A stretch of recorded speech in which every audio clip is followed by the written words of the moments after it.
like a dog. That's where things start to go wrong. Metropolis ain't your playground. Guess who's laughing now? You gave us loser coins, what's the deal? Paid for skins but got a rotten deal. 4 seasons in but no one stayed to play. Game over, man, the game's too gay. Patch it up, burn it down, make it free. Nope, rebuild hype, cash us out, then repeat.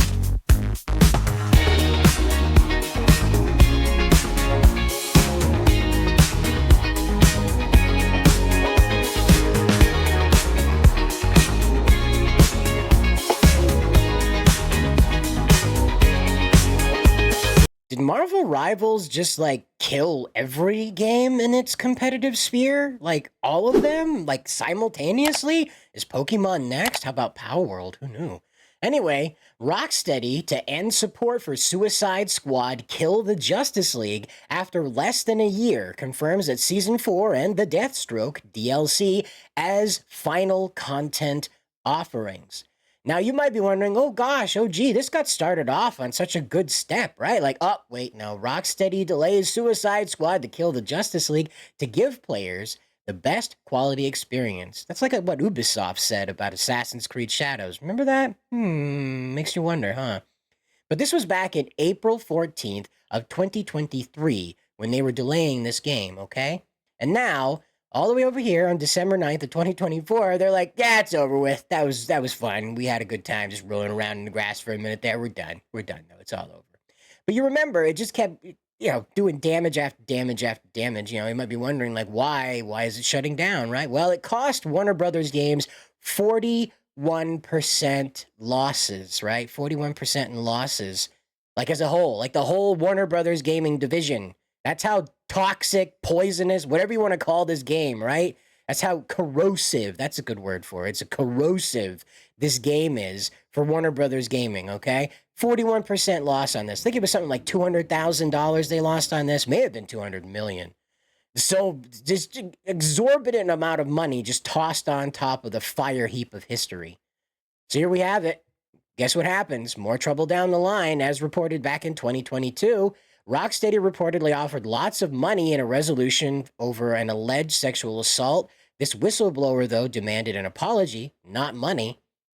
Then we've got this one, October here, a couple months ago. We've got Suicide Squad Kill the Justice League, still trying to cling to life, launches new Zoe Lawton DLC in less than 300 players, right? So you got 300 players or less that are just ecstatic over this. And you remember this character. She was Floyd Lawton's, however you want to say it. That's Deadshot. They gave him a daughter, and she's so much better at what she does, and she's quippity, and she's very, very intelligent, and so much more righteous and cool than he could ever be, And that's just... Boy, how come people didn't like this game, man? How come people didn't? It's such a mystery, Suicide Squad Kill the Justice League character artist. Now, this is interesting, right? We've had people in the comments remark about this in the past, like with Concord, that maybe the development team, as far as the character designers, may not have been to blame. It may have been people upstairs that warped the designs and then forced them through with that warping, okay? I don't buy it with Concord. When you hear about what went on in Concord, no. They knew what they were doing when they put Muncha Lunch alive. Believe me. Anyway, this guy complains, and he explains that all of the characters that he created, who were attractive and female, by the way, it's very difficult to pitch a beautiful or vain black woman in games without that character coming back looking like a grocery store auntie. And this is his example. We got Commander Wright here, and this was the canceled Hyenas game. I think that's what it was called.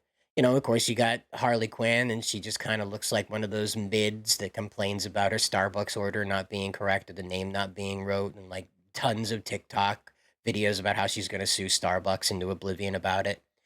And then Deborah Wilson, who is in everything forever because I guess studios are like, that's a black woman, and they don't want to like try any other black lady.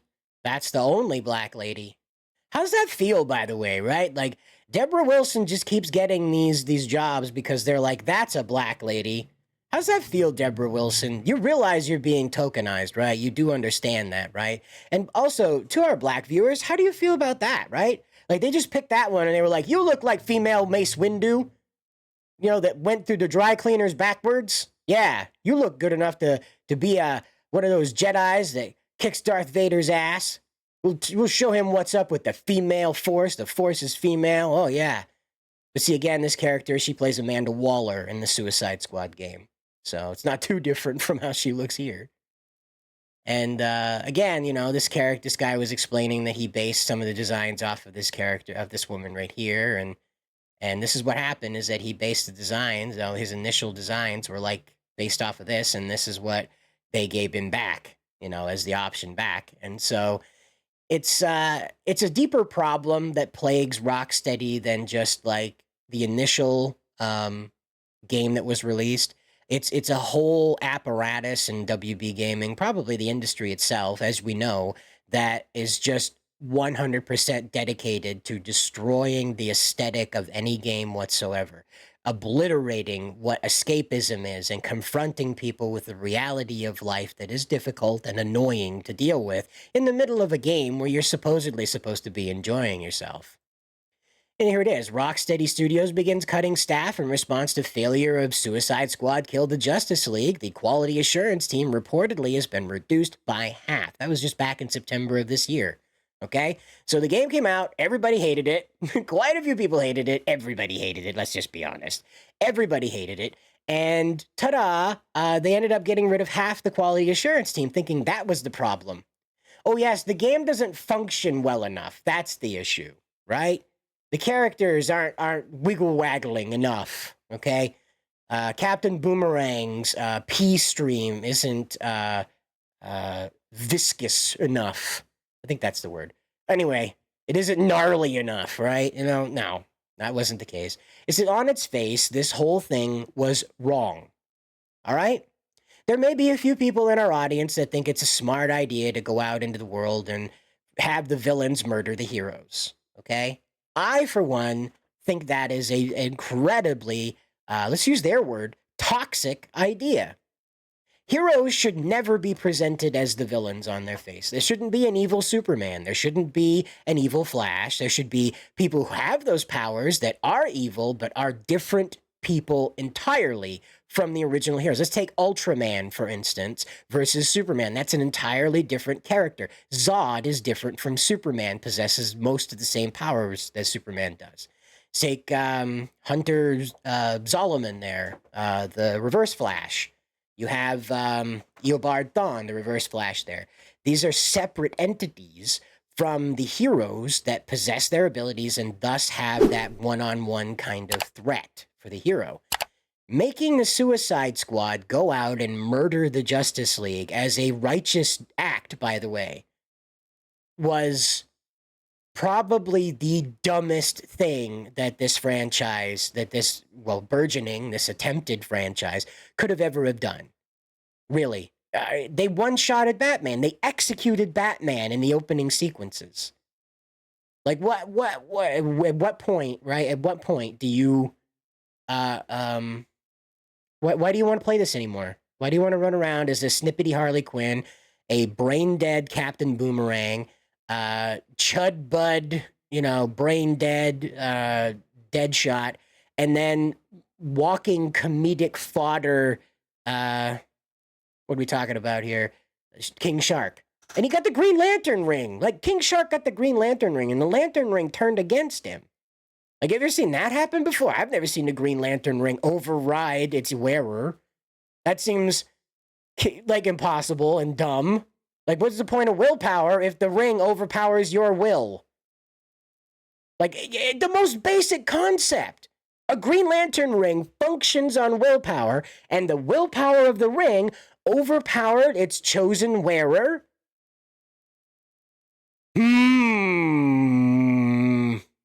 Anyway, you think, again, it's the problem. You got to remember, like the opening suggested with Superman waving goodbye to these Fruit Loops, villains never win. Okay? Stanley talked about this being like the fundamental truth, these timeless truths, is that evil never wins. None of these Suicide Squad yucca-mups reformed. They were simply tasked with defeating Brainiac-infected Justice League members, killing them. That's what they were tasked with. Okay? They didn't become heroes. They did not change their ways. Nothing. Amanda Waller continues to threaten to blow their heads off their shoulders if they don't obey her and continue killing superheroes. There is no hero in this scenario. Now, I know that seems attractive to some people in the audience because they're burnt out with the concept of good guys. But in reality, most folks on Earth don't like being the villain. Okay? It is sexy and attractive at certain times in your life, like when you're 14 years old and want to take out your frustrations on your teachers. You know, I know you in your trench coat, your fedora, and your katana. I know you. I know you're out there. And I'm glad you decided not to do what you thought you'd do, okay? It's good for you, pal, all right? Those are the kind of people, though, that want to play villains. These are the people that want to enact a type of hatred into the world that was not germane to it, okay? And that's what this game was rocketed at. Not marketed at, rocketed at, okay? There was no marketing campaign to this. This was simply pitched to people who want to hurt good people. It's that simple, all right? Because even the Brainiac infection doesn't really even spell out why the Justice League can't be saved. It's that apparently this Brainiac infection is just so powerful it can't be reversed.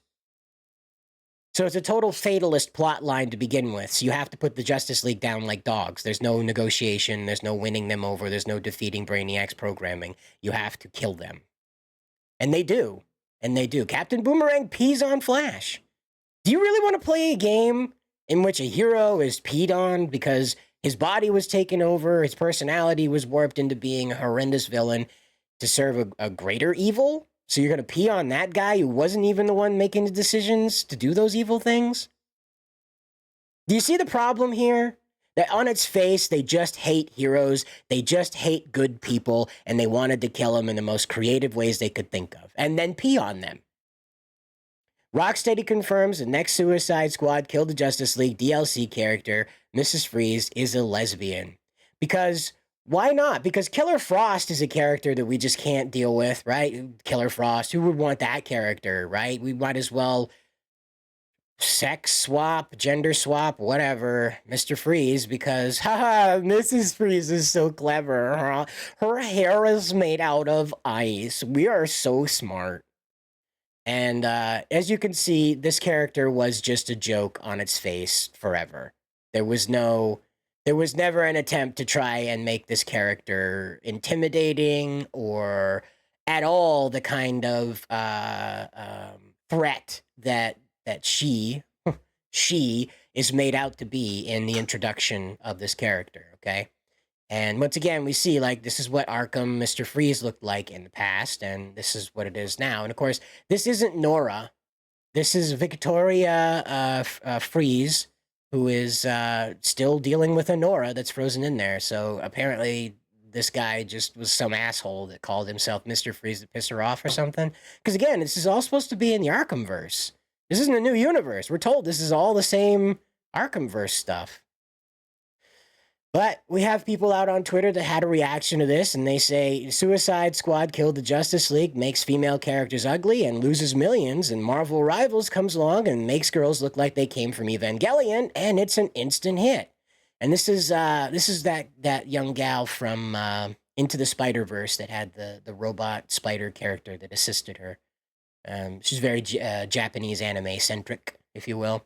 And you're right, she looks like she should be piloting an Ava, and I believe that's how her character, her robot sort of functions in this. And again, very clever, very satisfying design. I can't say that this is exactly my favorite design out of Marvel Rivals, but the point stands because in comparison, this is what you're dealing with. You're dealing with, like, the kind of... They purposely try to make these people look as real as possible because escapism befuddles these folks. Over at Rocksteady, escapism just doesn't make any sense to them. Why would you want to get away from the politics and the grit and the disgust and slime of real life? Why would you want to get away from that? Why, oh why? And then Marvel Rivals says, you liked Evangelion suits. We've got a deal for you. But there again, it brings us to Grums, and he wanted to highlight these suits, right? So here we have it. These are the options for Mrs. Freeze, okay? And this drives home my point about this game not really being made for anybody other than the devs, okay? Oh, historic, cool, classic pack. Ooh, oh, very nice.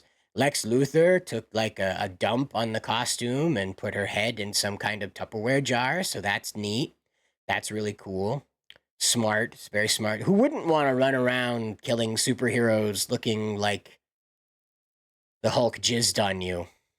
You know, who wouldn't want that? That just sounds like so much fun.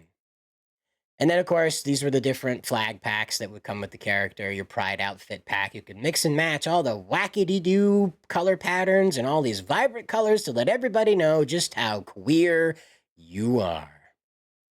And so I'm just kind of, I'm over this. I don't really care how much money it lost. I hope it continues to lose more money. I hope they find a way for this to cost them $2 billion. I hope they find a way, somehow. Like the studio floor collapses when nobody's there, and it's just an endless pit that they have to fill up. Okay? That's the sinkhole where nobody gets hurt, but it's a big old hole they gotta fill up with all their bad ideas. They could put all the physical copies of this game in that pit. You know, that's what I hope happens. Is it continues to cost them money, and it continues to cost them big, big, big money. They're not gonna learn a lesson. The only thing you can do is extinguish this studio. The best thing to happen to Firewalk is that it's over with Concord, okay? That's the best thing that could have happened to Firewalk. Likewise, with Rocksteady, the best thing that could happen to it is that it goes the way of the dodo. But you have to let me know what you think down in the comments below. And as always, guys, good luck out there.